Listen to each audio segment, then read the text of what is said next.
Fourth experiment: collisions and conservation of linear momentum. Part 1: Elastic collision. First, place the carbon paper and the data sheet. Before beginning the experiment, you need to check whether the air table is inclined or not. For this purpose, place one of the pucks in the middle of the paper and press on the P switch. Set the air table parallel to the ground using its supports. After that, set the frequency. In this experiment, both of the pucks will undergo uniform motion with constant velocity. Press on the P switch while keeping the pucks fixed. The pucks should collide somewhere in the middle of the table. Launch them appropriately with a moderate velocity. You may need a number of trials before recording the data. First, you need to determine where the collision took place. The collision took place in this region.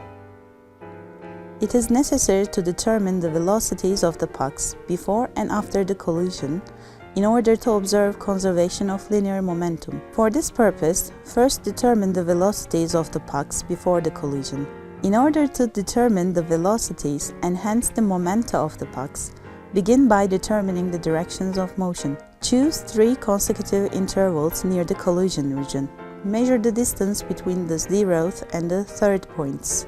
Calculate the time in which the puck moves from the 0th point to the 3rd point. Calculate average velocity of the puck using the formula average velocity equals to delta x over delta t. Now repeat the procedure to calculate the velocity of the other puck before the collision. Calculate total momentum before the collision. Momentum vector of an object equals to the product of its mass and velocity vector. In this experiment, the pucks are identical, so it is sufficient to calculate their resultant velocity vector. For this purpose, draw vectors representing the velocities of the pucks using a scale and taking the directions of motion into consideration. For instance, let your scale be the distances used for calculating the velocities. Use parallelogram technique to calculate the resultant vector. The resultant vector is now calculated. Now measure the length of the resultant vector. Calculate the magnitude of the resultant velocity by dividing this length with the time interval used for calculating the velocities. Repeat the procedure for post-collision data and compare total momenta before and after the collision.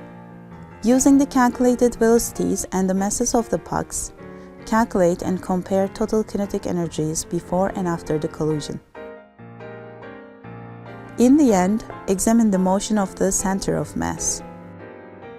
For this purpose, first choose simultaneous points. Since the pucks are identical, the center of mass is always the midpoint of these points.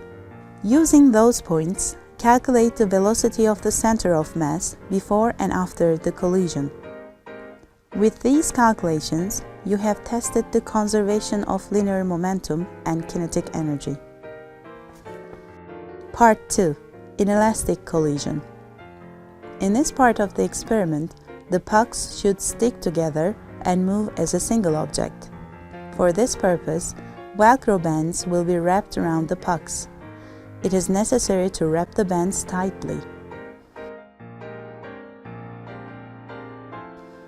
After the collision, the pucks may begin rotating. Since you are not going to examine rotational motion, you should prevent this rotation. For that reason, it may be necessary to make a number of trials before recording the data. Now you can analyze the data. You are going to repeat the procedure of the first part. Motion of the center of mass will not be analyzed this time. Since the pucks stick together and move as a single object after the collision, it is sufficient to use one of the post-collision trajectories.